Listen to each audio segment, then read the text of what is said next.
Hey everybody, this is Alanna, and this is going to be my story on my suicide attempt. Now, I hope no one has ever gone through what I went through. Well, I know there is people, but I just hope that everyone who watches my videos hasn't went through this, because it's horrible. I also, sorry for being so serious. I also hope that no one has done this that watches my videos, and anyone in general. I just hope they haven't.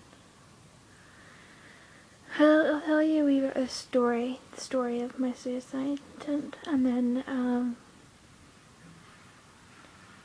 I'll go into detail about what happened. I can't really remember what happened, but I just sort of know what happened.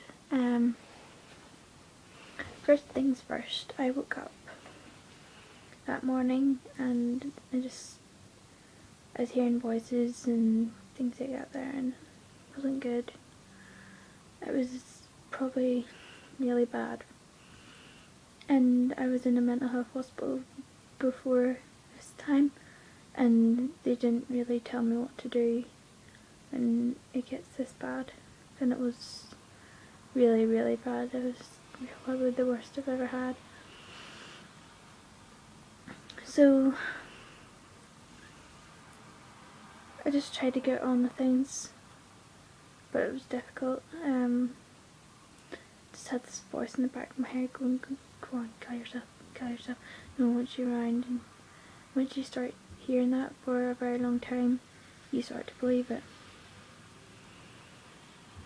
So I started to believe it, and what happened then was, after my stepdad left the house, my mum left the house, they left me by myself.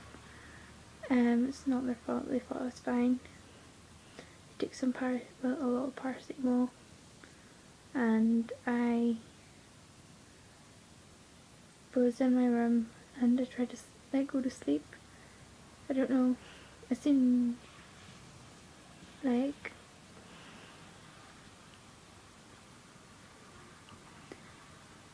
I just seen all the posters in my room, and I thought, this is the last thing I'm gonna see. So I tried to really focus on them. So that's what I did, and I didn't fall asleep. So I think that was part of me trying to fight the overdose. So then my social worker called round, and she wanted to go out for tea, but I wasn't answering the door, and she knew I was in the house. And she phoned me, and I didn't pick up. She was banging at the door, and she's and they spoke through the letterbox, and I didn't reply. And then the back door was open, and my mum told her to go in through the back door and check on me. But because she came in and she shouted my name, I was like, what is she doing in my house? So I got up, but I didn't get far, and I sort of fell and collapsed. I don't know what happened then. Just remember waking up in the hospital. I think it was a day later, and I had a drip in my arm, and it was really uncomfortable, and I had plasters and things on my wrist because I snatched my wrist. It was really sore, trust me.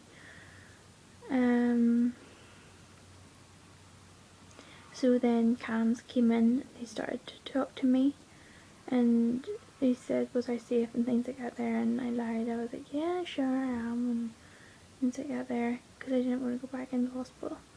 And then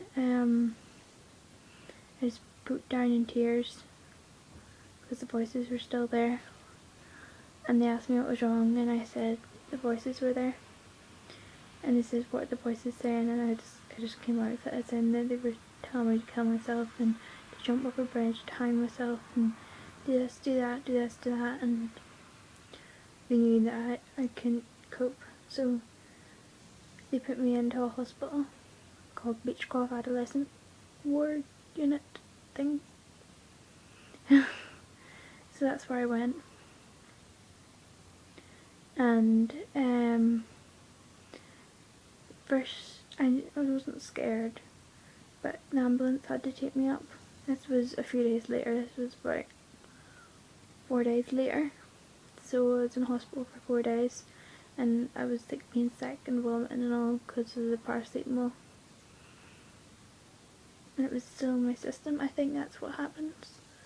I don't know, they didn't really explain it and that got to me, so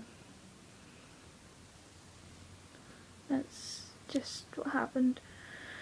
And then I went into hospital, the mental health hospital, and the only point I got scared was when they said my mum had to go. Up to then my mum was right by my side all the time, except when she had to go home to my stepdad because he was sick. So that's when that happened.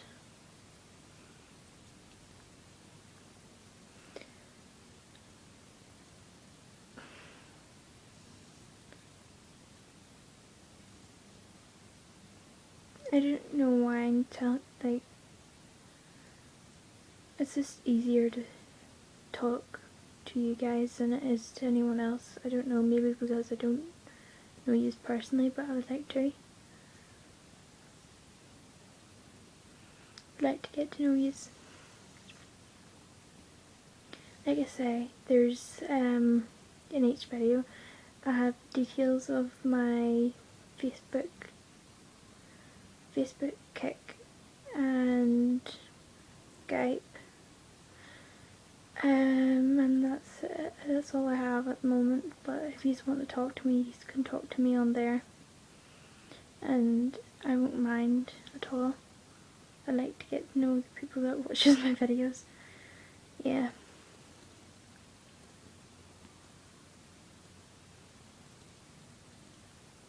So this is the end of the video, and if you have any questions, please ask me, because I don't mind answering them or anything like that.